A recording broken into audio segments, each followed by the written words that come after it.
to the Women Who podcast. I'm Annie, and I just want to say thank you for giving us all the incredible feedback.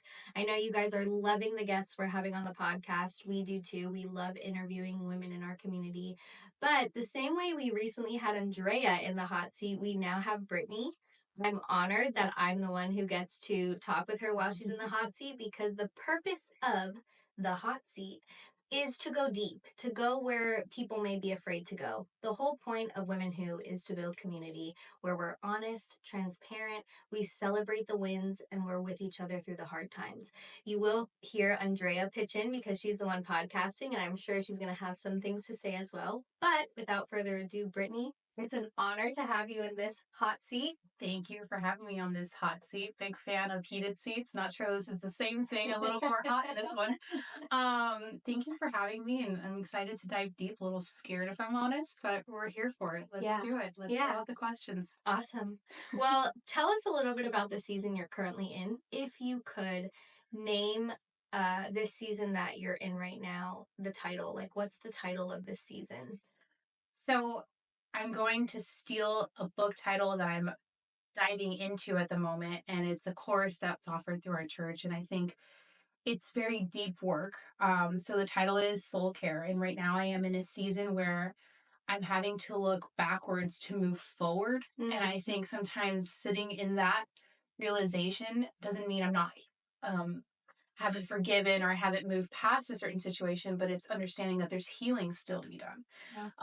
And I think oftentimes we're scared to sit in the silence, and this is like very much about not only living a confession filled life, but living in the silence of what God's word is.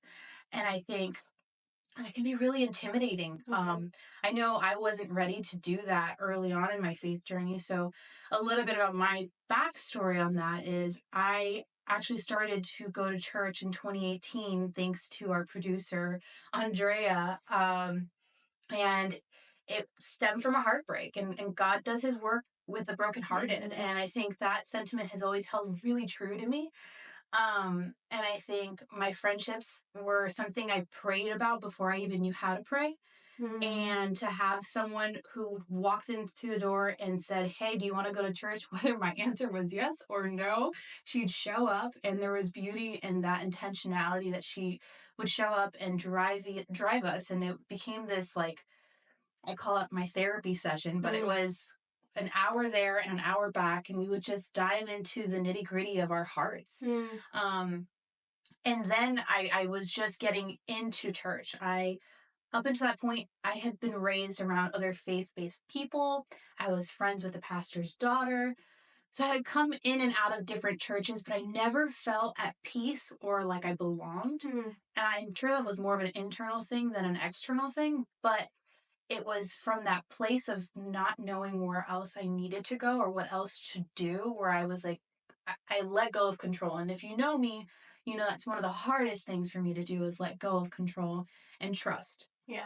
And that was the first practice of many, many more practices of not only my yeses being very yes and my faith being very tested. So now we're in 2018. Andrea's the stepping stone into a community of people, and one diligent yes after another. So we offer what's called VU Girl. And Andrea, she's very invested in our church. She was going to host it in her home. And I love hosting. That is truly a gift from God that I have, and that's only now that I've recognized it as such. But it was cool because it felt like a no-brainer for me to say, well, why don't you do it at my house? And she was so good about even the things, the events that maybe I shouldn't have been part of for her church. She would let me tag along. She would not even let me. She would ask me to, and she would just be like, you're coming. No questions asked. And I never felt like it didn't belong, which was so beautiful because the narrative internally was that. The narrative was, I don't belong. I don't belong. I never have felt like I belonged anywhere, in my friend groups, in my family. There's been situations where I just don't feel like I belong, and to find not only my people, but to then encompass like my voice and to build a confidence that I didn't even know was being built. So all that to say, Now, VOO Girl comes along. Can you say really quick, what is VOO Girl? Yeah. So our church does small group events. So they're big on the church's small community of people who meet outside of it. And so it's an event that they do, correct me if I'm wrong, twice a year? Yeah, like once every season usually, but I think it's become more of a twice a year. And at this point, it was at home, which was the first time that's ever been done. So that felt unique and timely of God even. And so now it's being hosted at my house. I am a very quiet hostess. I'm not saying it's my house. I ended up having a very deep conversation on forgiveness, which was something I was having to practice in the relationship I had walked away from. I was trying to give a second chance to, and I was preaching on it. And I say preaching now, but I didn't know that's what I was doing. Wow. I was sharing my testimony, not knowing the power of my words. And lo and behold, this became the second best friend I had in VOO. And it was so beautiful because it started to develop these deeper rooted friendships where our values were more aligned, our vision for our life was more aligned. And it felt so fulfilling because that's what my life had been missing up until that point. And my identity had been so lost before that in my relationship prior, because I was the girlfriend, I was such and such, I just didn't have my identity. I became a shadow of a person, is what I say. And Andrea allowed me to be her shadow for a little bit, which was was a comfort zone. It's a better shadow. It was a much better shadow to be in. And it was what I needed, because I just didn't, I wanted to be seen, but I didn't want to be seen. I always want to be heard and seen, but I just wasn't ready to at that moment. So it was a beautiful process to get to this point of now being able to do that deeper work. I could not have done soul care 2 or 3 years ago, and what's really interesting to see is our healing journey is always transitioning, and it's always manifesting in different ways. And it's funny to me because I think my ego even got checked in doing the soul care, because I went into the first 2 sessions and I was like, these are all things I've said to you guys individually, together. I'm very honest. I'm a very vulnerable person by nature, which if you don't have a group of friends that you can be vulnerable with, I highly recommend it, because there's beauty and healing in that. And we're called to have a confessional life. And what that means is, if I need to be held accountable, I know I can come to these women and I can ask them, hey, I'm struggling with this. I don't necessarily have all the answers, but if you have suggestions on how I can pivot this or work through this, let's talk it through. And there's power in getting it off your chest too. So now I'm in soul care, and the first 2 sessions, they're asking these questions that I feel like I've talked about. But the beauty in that is it wasn't so much in those particular conversations that I started to feel this healing process begin. It was behind closed doors. It was, I think it's been really interesting to navigate this season, because I've had to give myself a lot of grace. And it's not that I haven't healed certain parts, but there's certain things that I still need to heal in order to fully move forward. Right. And when I say that is, I think a lot of things have come back up that I had either forgotten about in my journey of like my relationship with my father, or even with the 7-year relationship I was in prior to.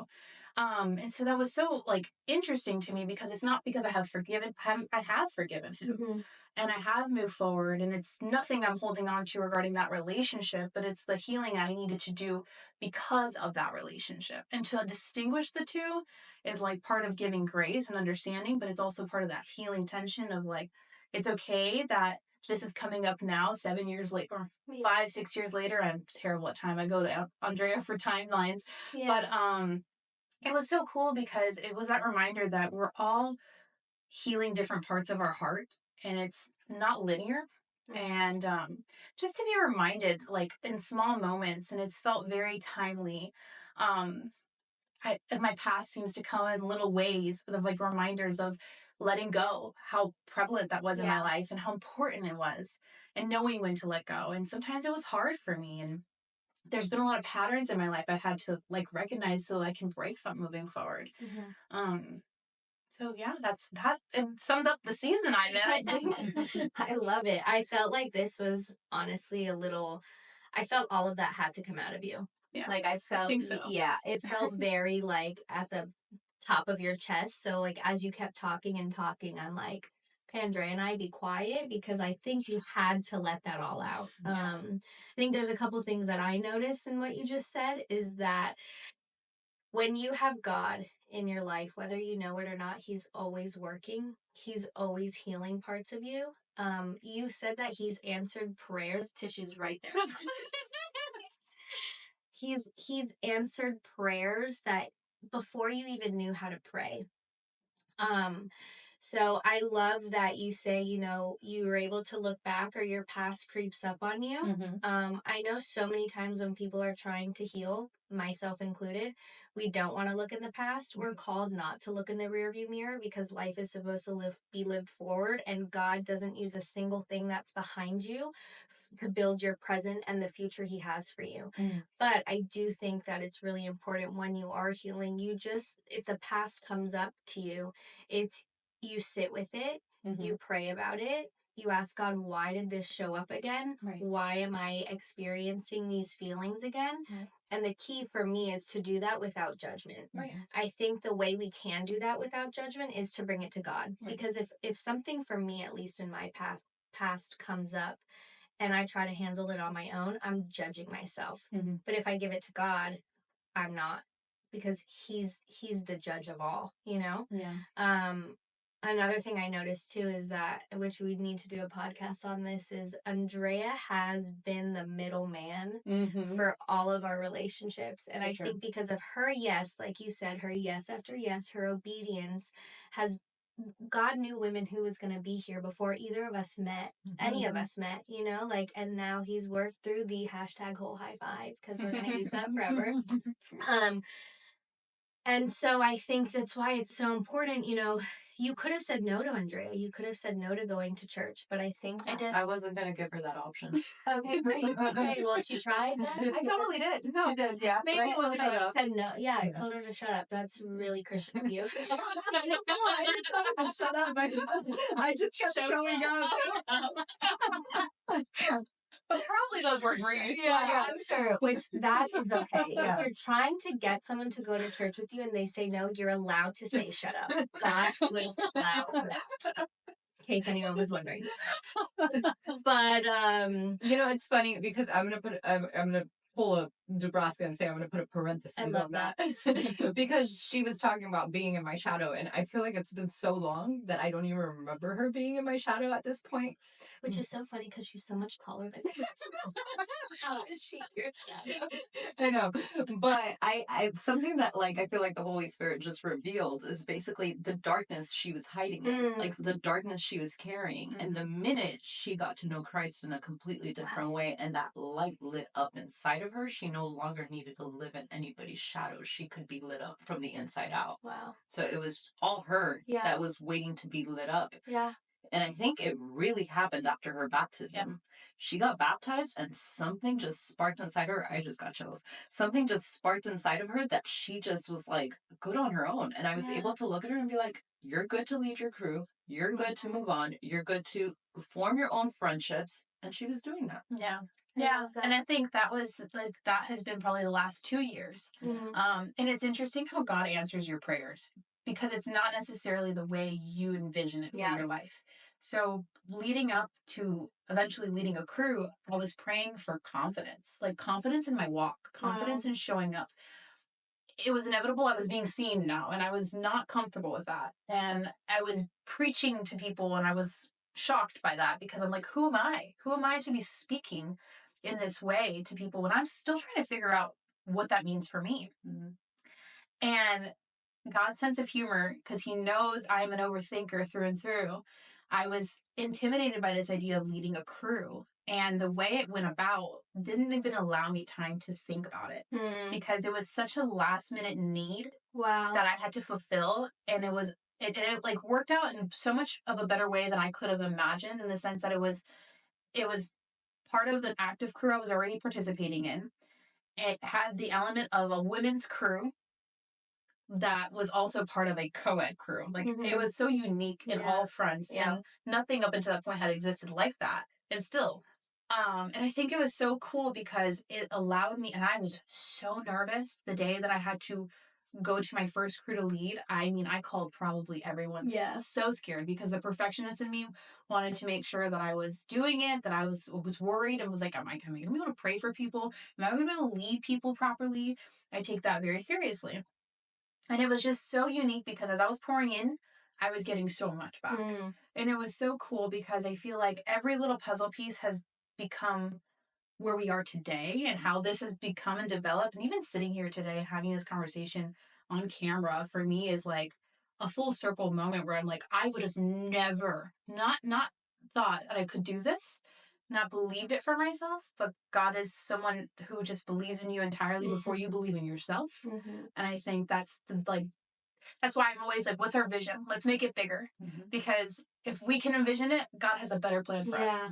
You know? And I think there's so much power in knowing that, you know, all we're asked to do is take a leap of faith, step in it 1%, you know, 1 foot at a time, and just have a yes mentality. Yeah, so our one diligent yes after another. I mean, I think the power in yes and just moving in obedience is so impactful, not just for your life, for so many others. I mean, we have a friend now who has 2 beautiful twins out of a yes, a simple gesture, a simple invitation. A gesture to Lester. So it's unique in the sense that God uses you as a tool, but he's using other people to like build you. And I think that's why it's so important to have the right community around you. And again, it was the first time I felt fulfilled in a way that I didn't feel like I just had acquaintances. Like I know this is going to sound so cheesy, but I have a sisterhood in you guys. Yeah. And I have such a deep rooted connection that I know and I pray that we get to do life, not just in this season, but moving forward in the other seasons that are to come.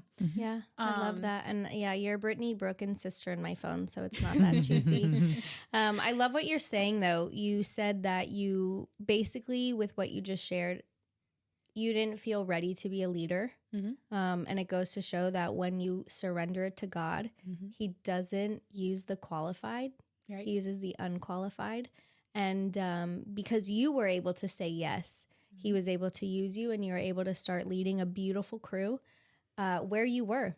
So I guess my question is, you're leading crew, but as a leader, you still are working through some struggles in the soul care class that you're taking. Right. What are some of the main focuses that you're trying to continue to heal from? Because I think so many times we think that healing should be done like a one and done thing. And like you said, it's non-linear, right? But not only that, it really doesn't have a set time frame. Right. Right. So I think in the beginning of my healing journey, it was more survival.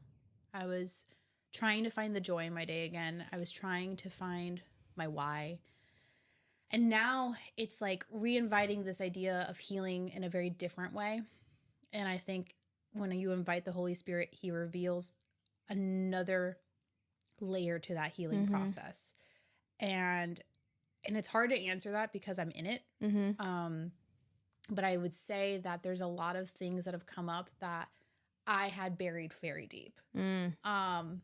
And it's been so interesting because like one of them was, I hope you don't mind me sharing our conversation, but it was like on a purity ring. And then it kind of led me to a thought of like a promise ring. And it reminded me when I was like 12, 13, I want to say, my dad had sat with me and like made that promise to me. Wow. And it was something that I had buried so deep. But it's that reminder that. Yeah. And I think, do you think that, I mean, thank you for sharing that. That's the whole point why we're here, is to get vulnerable, because I think this is a healing, like this is part of your healing too. I think you sharing all of this on the podcast is going to be super healing.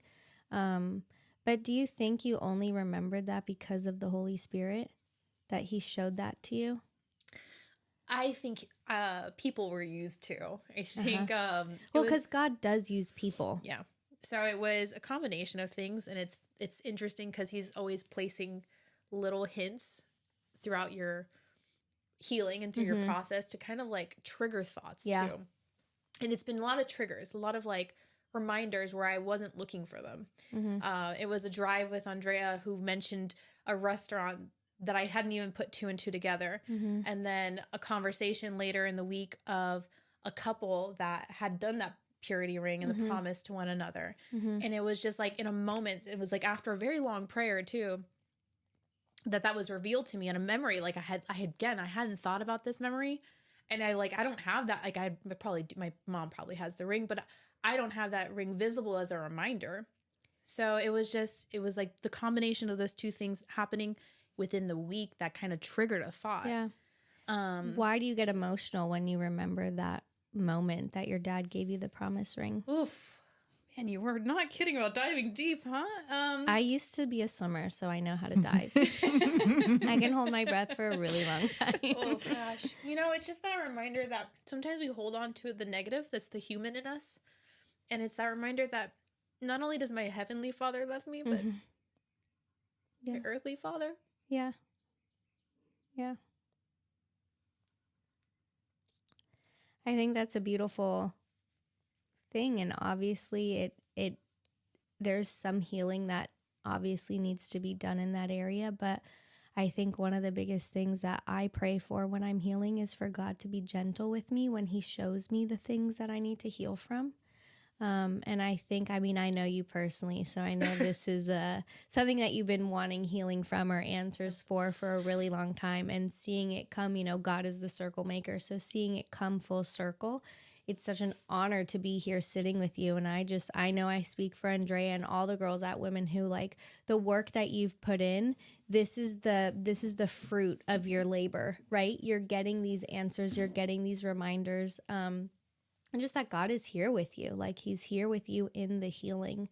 What moving forward, let's just say for you and your earthly father, what is something that you're hoping for this to come out of? Or what is something that, what's your, okay, God, I get why you're showing me this. Right. I think a big part of it for me is, it's going to sound funny, but like, putting a human behind my father. Like, I think we often put our parents on a pedestal. Yeah.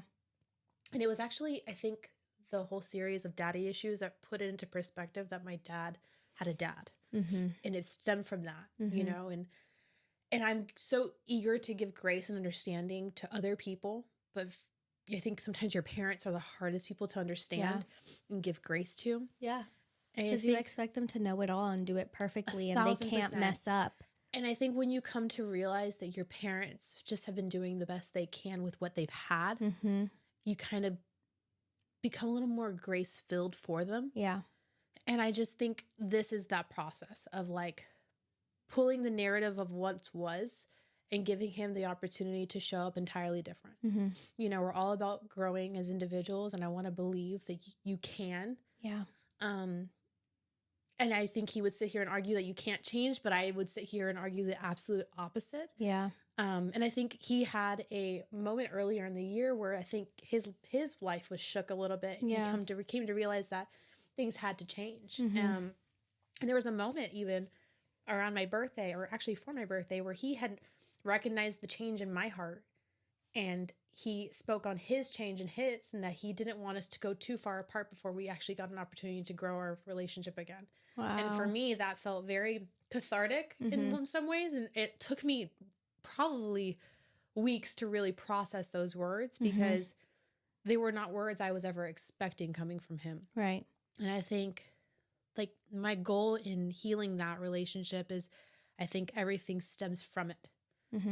And my other relationships stem from that. For sure. And kind of getting to the root cause of it all is like the healing journey, and it's by no means comfortable, clearly, but it's necessary. And I think I'm not doing it for myself anymore. I'm doing it for my future legacy, for my future husband, for my children to have a different outcome. Yeah. And to have a great relationship with their grandparents. I was blessed with such great grandparents, and I want the opportunity to my kids to have that. Right. And it's been really interesting to even hear my dad as a grandfather and have him like come to full term, like realizing that he could have been more present with us and more at peace and like let things roll a little bit better, like he does now with his grandkids. So it's a beautiful thing to get to hear him say that and witness it and understand that for himself.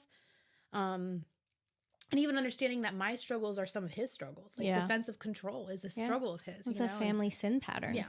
Yeah. And that's something that's discussed in soul care. And this has been like ripping away at some like things that I didn't know were there, and even putting into perspective what exactly is a family sin pattern, and maybe kind of diving into where it all began, you know, because it didn't start with my dad either, you know, and just kind of understanding that gives power to the reader, to the audience, to kind of understand why we're struggling with the things we're struggling with. And that it's not your fault.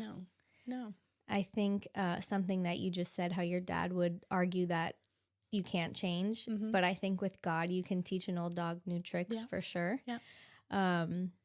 I think it's beautiful that you're able to start seeing the changes. They're slow changes, small changes, but they have a huge impact. Right. I know we're encouraged by God to be the difference, to break the soul ties, the strongholds. I want to ask you, if let's say God didn't show you the outcomes of your daily decision to like break the chains, like if you didn't see that in this generation, but generations after you to come, because of what you're doing today changed, would you still be doing the work? 1000%. So even if you didn't see that, right, you would still do it. Of course. Why? Yes. Wow. Why? Because it's not for me anymore. Yeah. It's not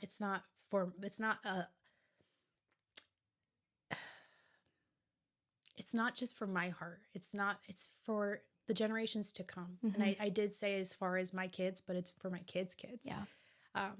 It's to leave that legacy that goes so much further than me, because it's not about me anymore. It really isn't. It hasn't ever been, really.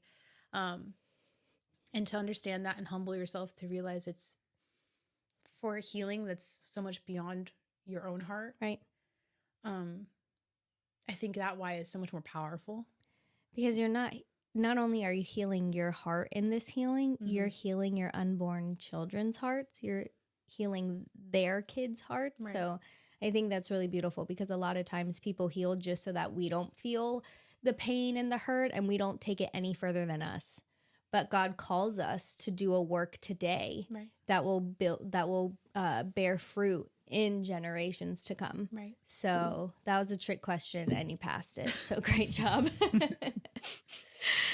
Oh, wow. I mean, how is your soul right now? I mean, we're talking about a lot about soul care. How is your soul? It's in the in-between. Okay.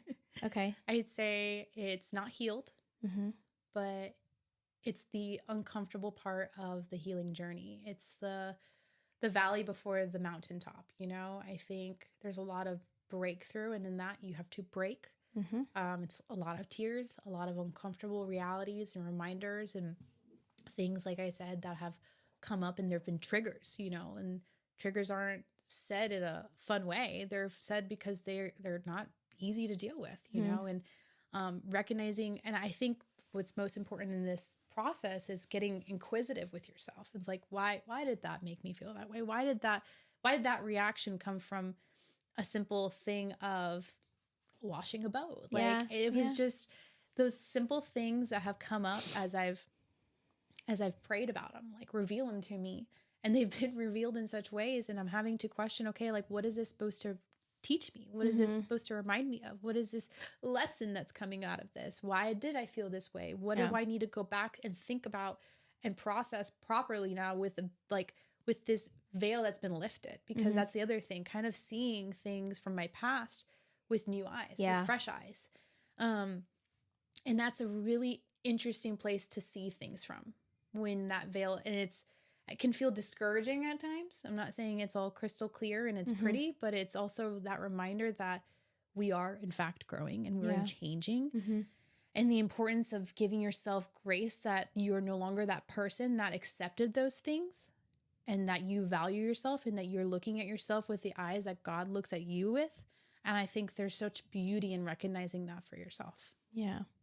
We all agree at Women Who that you have such an influence on younger women, younger girls do agree.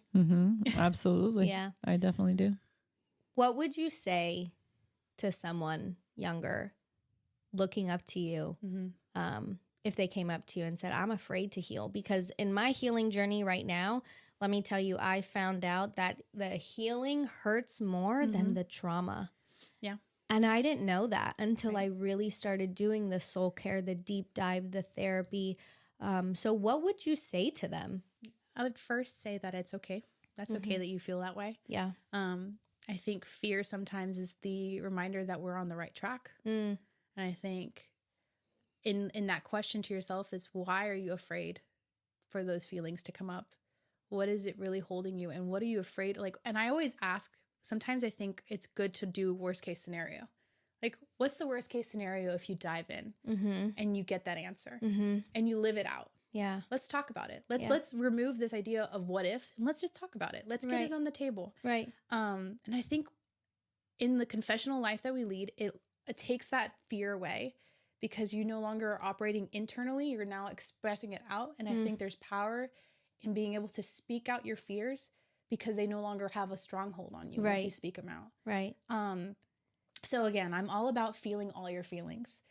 Tears, fears, joy, all of them, because there's a place for every single one of them, and we're intended to feel all of them. Because how can you have exceptional joy unless you've ever had exceptional grief? Amen. You know, and I think fear is something we get to operate with, you know, and sometimes you can switch that perspective. Our friend loves to switch a perspective, but maybe being more fearful of the outcome if you don't do that decision, if you don't make that decision for yourself.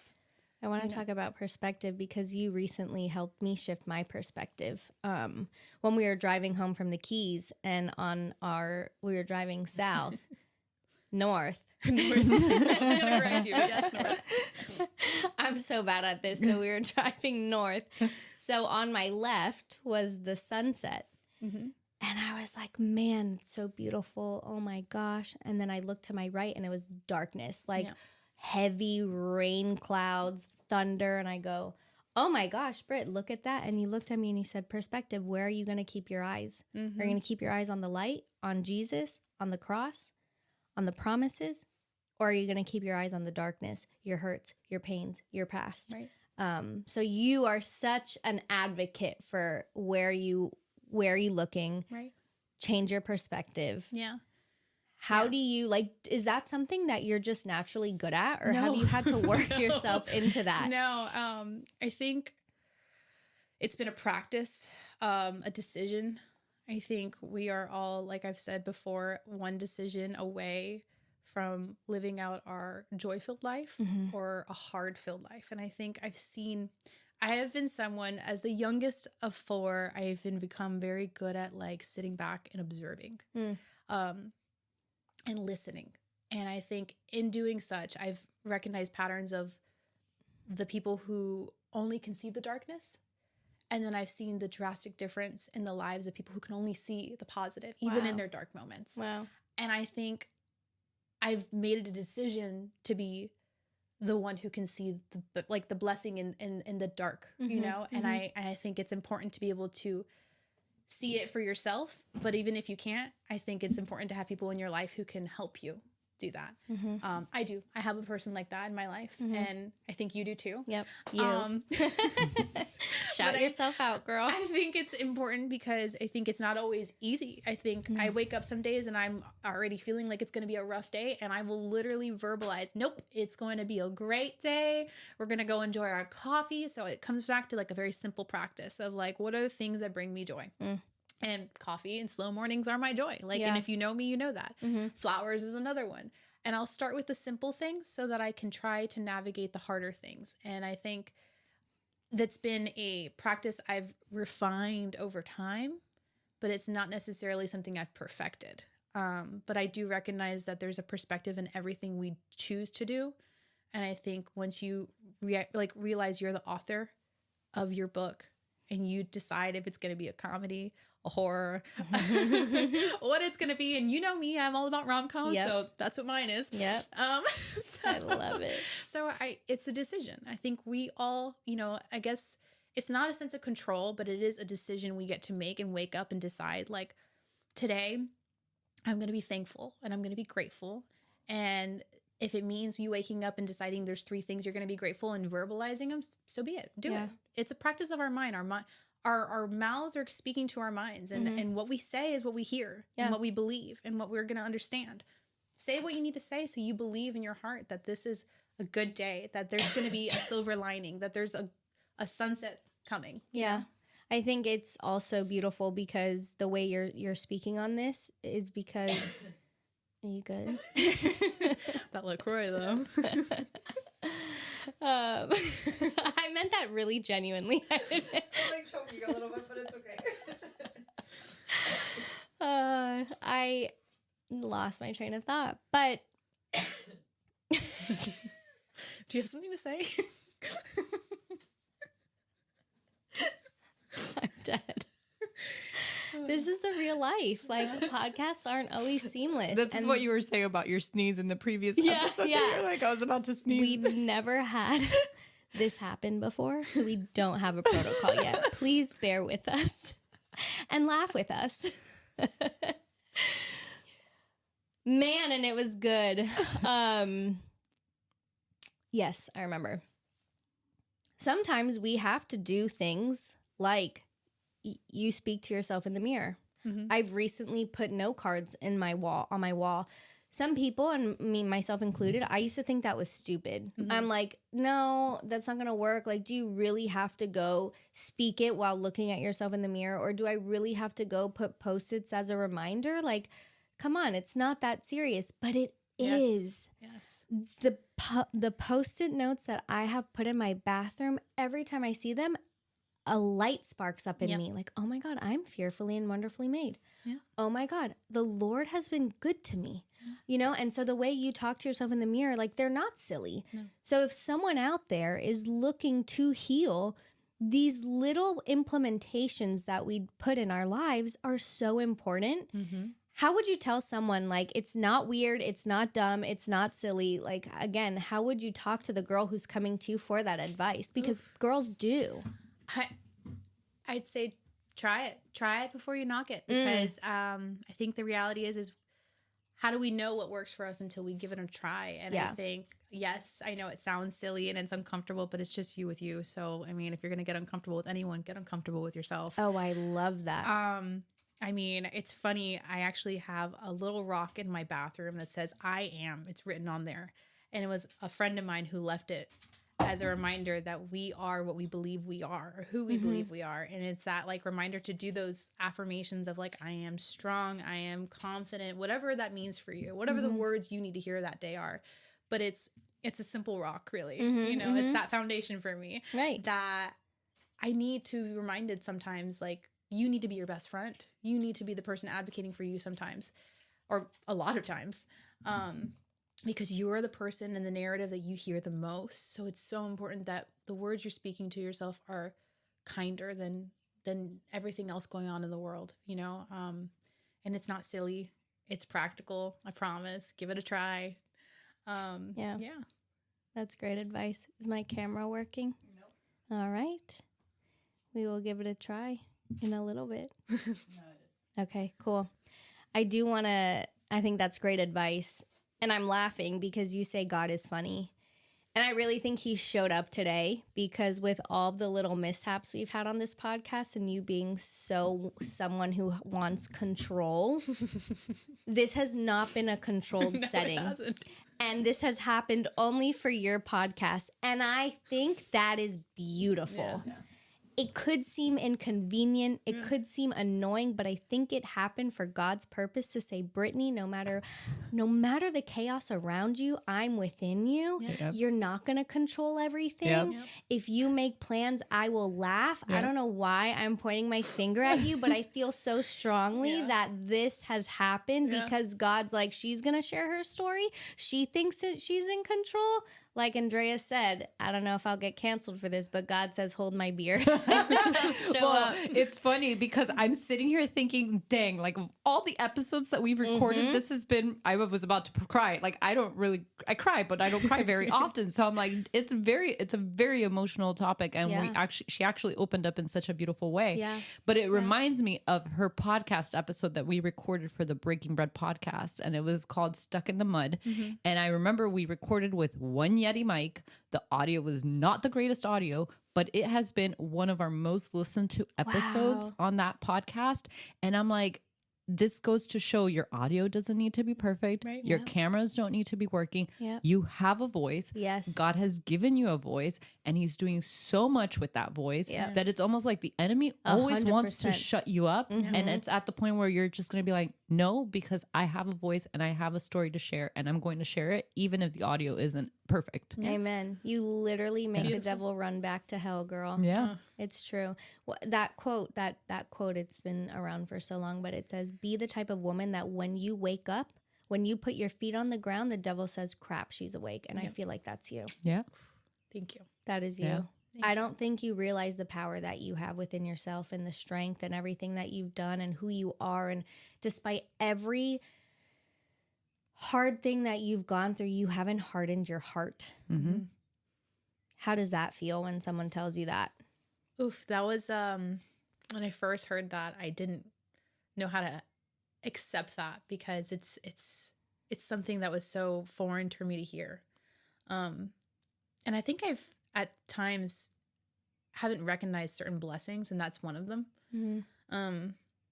But it's a beautiful reminder that through all of it, I've been able to remain pure in my intention in my heart. And that's again comes back to that practice of finding gratitude in my moments, in my days, in my I mean there's not one prayer I don't have where I'm not thanking God for you guys.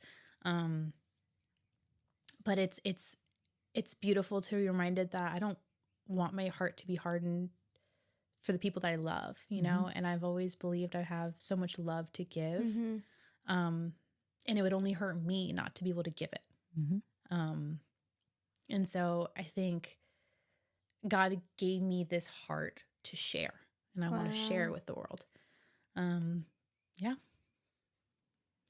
For what is in your heart, that's where your life will lie. That's where your truth lies. If there was a message that you could share, even with your family, from the pit of your soul, what would it be? Wow. Let's think about that one. A message for my family. And you can do it individually or for your family in general. We'll just keep it general because I have a big family. Well, first and foremost, that I love them, you know, and that we're all working through a journey of understanding.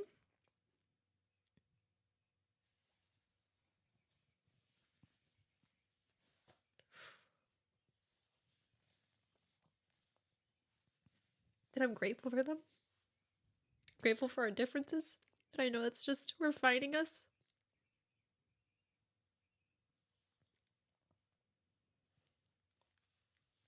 We'll leave it there. Well, Yeah. like I tell you, we love you. We love you. Obviously, I'm an only child, so you're the sister I got to choose. That God chose for me, really, because our friendship obviously just came at me out of nowhere. And so it is a blessing. It's a big blessing to have you in my life and to see what God has done in your life. I don't take any of the credit for it because I'm like, no, God knew what he was doing. He knew Way before us. Your aunt and my mom worked together. I've come to find out. Yeah. It was so crazy. Yeah. God's been putting puzzle pieces together way before. I love our God so much because he's so in the details. Yeah. He really is. He cares so really is. much. And I think it's like what Andrea says, always go back to your first love. Yeah. I know this was really hard for you. I mean, you took all the dishes. But thank you for sharing.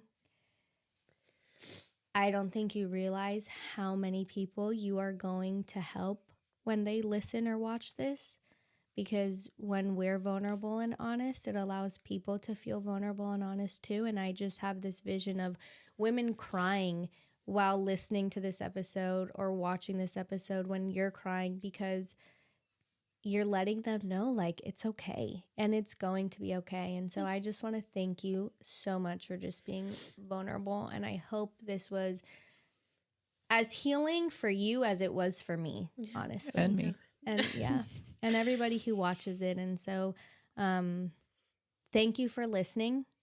You know, we love to have good times, have fun, make jokes. I'm too much of a jokester sometimes, but life does call for some serious healing and some serious conversations. And so we thank you that you're in the joyful moments with us and also in the difficult conversations. And if you have any questions for Brittani or you want to give her some love, send us a DM at Women Who Miami. Thank her for sharing. Be a supporter the way that we support you. And just know that we love you. And we will see you next Tuesday.